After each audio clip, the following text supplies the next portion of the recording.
रब्बी यस्सिर वला तुअस्सिर वतम्मिम बिल खैर। अस्सलाम वालेकुम students, I am Munirul Haq, your mathematics teacher. Welcome to success coaching academy.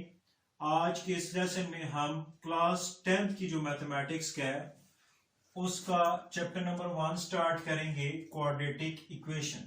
ठीक है, तो सबसे पहले आपको ये पता होना चाहिए कि व्हाट इज क्वाड्रेटिक इक्वेशन। तो क्वाड्रेटिक इक्वेशन क्या होती है, सबसे पहले हम इसकी डेफिनेशन करते हैं। What is quadratic equation? An equation of the form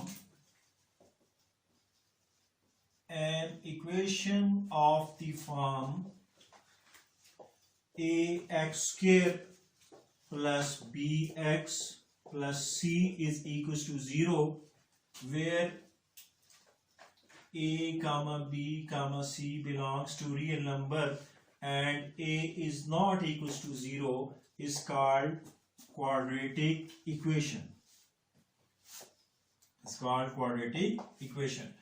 यानी कोई भी ऐसी इक्वेशन जो ax square plus bx plus c is equals to 0 इस फॉर्म की हो, उसको आप क्वाड्रेटिक इक्वेशन कहते हैं। क्वाड्रेटिक इक्वेशन सिंपल आप ये समझें कि ऐसी कोई भी इक्वेशन जिसमें वेरिएबल की हाईएस्ट पावर, जिसको आप डिग्री कहते हो, वो 2 हो तो उसको आप क्वाड्रेटिक इक्वेशन कहोगे। ठीक है ना? An equation in which the highest power of variable that is degree of equation is 2, then that equation is called quadratic equation. तो ये आपके पास क्वाड्रेटिक इक्वेशन की स्टैंडर्ड शेप होगी। सबसे पहले आपके पास x स्क्वायर होगा, फिर x होगा और फिर कांस्टेंट होगा। ठीक है, तो ये देखें, ये आपके पास स्टैंडर्ड शेप होगी ax square plus bx plus c is equal to 0। अब यहां से हमें पता चलता है कि क्वाड्रेटिक इक्वेशन की 3 टर्म्स हैं। पहली टर्म को आप क्वाड्रेटिक टर्म कहते हो। ठीक है, ये क्वाड्रेटिक टर्म होगी आपके पास, और जो दूसरी टर्म है उसको आप लीनियर टर्म कहते हो, लीनियर टर्म। और जो आपके पास तीसरी टर्म है उसको आप कांस्टेंट टर्म कहते हो। अब देखिए, मैंने डेफिनेशन में एक बात ये लिखी हुई है कि a is not equal to 0।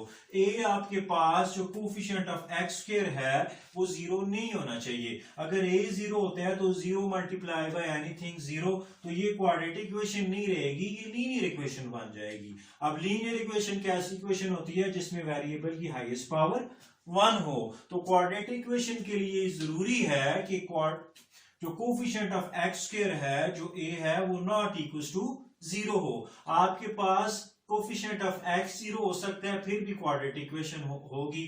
और वेरिएबल की हाईएस्ट पावर 2 होनी चाहिए, और वेरिएबल की हाईएस्ट पावर 2 उसी वक्त ही होगी जब आपके पास कोफिशिएंट जो है वो x स्क्वायर का वो 0 के अलावा कोई भी नंबर हो। ठीक है, अब मैंने लिखा हुआ है कि a b c belongs to real number. इसका क्या मतलब है? देखिए, मैं पहले क्वाड्रेटिक इक्वेशन की एक एग्जांपल लिखता हूं। मेरे पास ये क्वाड्रेटिक इक्वेशन है 1x square plus 7x plus 10 is equal to 0। तो ये मेरे पास एक क्वाड्रेटिक इक्वेशन है। देखिए, इसमें आपके पास x स्क्वायर का जो कोफिशिएंट है वो 1 है, और b आपके पास 7 है जो x का कोफिशिएंट है, और c आपके पास 10 है। तो ये क्वाड्रेटिक इक्वेशन है।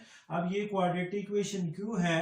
इसकी मेन रीजन ये है कि इसमें वेरिएबल की हाईएस्ट पावर क्या है? 2 है। अगर आप x स्क्वायर और ये ना लिखें प्लस 10 इज इक्वल टू 0 लिख दें, तो this is also quadratic equation. अगर आप 10 को भी गायब कर दें, x square is equal to 0 लिखें, तो still it is quadratic equation. हर वो इक्वेशन क्वाड्रेटिक इक्वेशन होगी जिसमें वेरिएबल की हाईएस्ट पावर 2 होगी। अगर आप x स्क्वायर को गायब करके 7x plus 10 is equal to 0 लिख दें, तो this is not quadratic equation. ये क्वाड्रेटिक इक्वेशन नहीं होगी, बिकॉज इसमें जो वेरिएबल की हाईएस्ट पावर है वो आपके पास 1 आ गई है, और वेरिएबल की हाईएस्ट पावर 2 हो तो तब क्वाड्रेटिक इक्वेशन होती है। अब ये जो मैंने लास्ट बात क्वाड्रेटिक इक्वेशन से रिलेटेड आपने समझनी है कि a b और c belongs to real number. अब रियल नंबर क्या होते हैं? रियल नंबर की एक डेफिनेशन तो हम ये करते हैं कि रेशनल यूनियन इरेशनल ये रियल नंबर होता है। अब इस डेफिनेशन से स्टूडेंट सही तरह से आइडेंटिफाई नहीं कर सकते कि कौन से नंबर ये रेशनल है, ये इरेशनल है, ये रियल नंबर में आएगा या नहीं आएगा। तो उसकी आसान सा चेक ये है, रियल नंबर का चेक ये है कि आपने चेक करना हो कि कोई भी नंबर रियल है या नहीं है, तो आप उस नंबर का स्क्वायर लें। अगर स्क्वायर लेने के बाद आपके पास आंसर या जीरो आए या कोई भी पॉजिटिव नंबर आए तो फिर वो नंबर रियल नंबर होगा। देखें एग्जांपल से समझ आएगी बात। फॉर एग्जांपल आपके पास -3 है। अब मैं ये चेक करना चाहता हूं कि वेदर इट इज रियल और नॉट। मैं जस्ट इसका स्क्वायर लूंगा। अब मैं -3 का स्क्वायर लूं तो मेरे पास आता है +9। अब -3 का मैंने स्क्वायर लिया तो मेरे पास पॉजिटिव नंबर आ गया। इट मींस -3 रियल नंबर होगा। हर वो नंबर रियल नंबर होता है जिसका स्क्वायर करें आप, या जीरो आए या कोई भी पॉजिटिव नंबर आ जाए। तो देखिए आप, जिस तरह मेरे पास जीरो है, जीरो का स्क्वायर करेंगे जीरो आएगा, तो इस वजह से जीरो भी आपके पास रियल नंबर है। तो रियल नंबर की डेफिनेशन आप क्या करेंगे, a number is called real if its square is zero और पॉजिटिव इंटीजर। अगर इसका स्क्वायर या जीरो आए या कोई भी पॉजिटिव इंटीजर आए तो वो आपके पास रियल नंबर होगा। जिस तरह आप स्क्वायर रूट 3 को चेक करना चाहते हैं कि ये रियल है या नहीं है, जस्ट इसका स्क्वायर करेंगे। स्क्वायर करने के बाद आपके पास +3 आएगा। It means square root 3 real number है। अब ये याद रखें, बाज लोग ये कहते हैं कि every number is real number. Every number is not real number. For example square root -3 है, इसको आप इसका स्क्वायर करते हो तो आपके पास -3 आ जाता है, which is not positive number.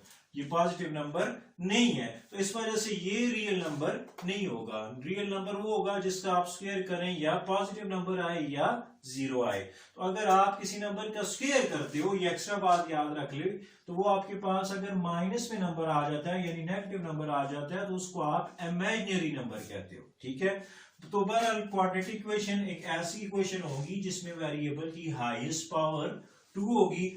एक बात आपने ये याद रखनी है। और दूसरी बात क्वाड्रेटिक इक्वेशन से ये याद रखनी है कि क्वाड्रेटिक इक्वेशन में a की वैल्यू 0 नहीं होनी चाहिए। और तीसरी बात क्वाड्रेटिक इक्वेशन से रिलेटेड ये याद रखनी है कि क्वाड्रेटिक इक्वेशन की जो स्टैंडर्ड शेप है वो ये है, पहले एक्स स्क्वायर होगा, फिर एक्स होगा और फिर कांस्टेंट होगा। और स्टैंडर्ड शेप की जो टर्म्स हैं वो पहली टर्म को आप क्वाड्रेटिक टर्म कहेंगे, दूसरी टर्म को आप लीनियर टर्म कहेंगे और तीसरी टर्म को आप कांस्टेंट टर्म कहेंगे। तो ये हमारे पास 10th क्लास का जो चैप्टर नंबर 1 है क्वाड्रेटिक इक्वेशन, उसका जस्ट मैंने आपको इंट्रोडक्शन करवाया कि what is quadratic equation. Next video में हम सॉल्यूशन ऑफ क्वाड्रेटिक इक्वेशन पे बात करेंगे और किसी भी क्वाड्रेटिक इक्वेशन के सॉल्यूशन से क्या मुराद है और सॉल्यूशंस हम फाइंड किस तरह करते हैं, और फिर एक्सरसाइज से रिलेटेड क्वेश्चंस करेंगे। यहाँ तक किसी किस्म की कोई भी कंफ्यूजन हो तो आप मुझसे पूछ सकते हैं। बहुत शुक्रिया।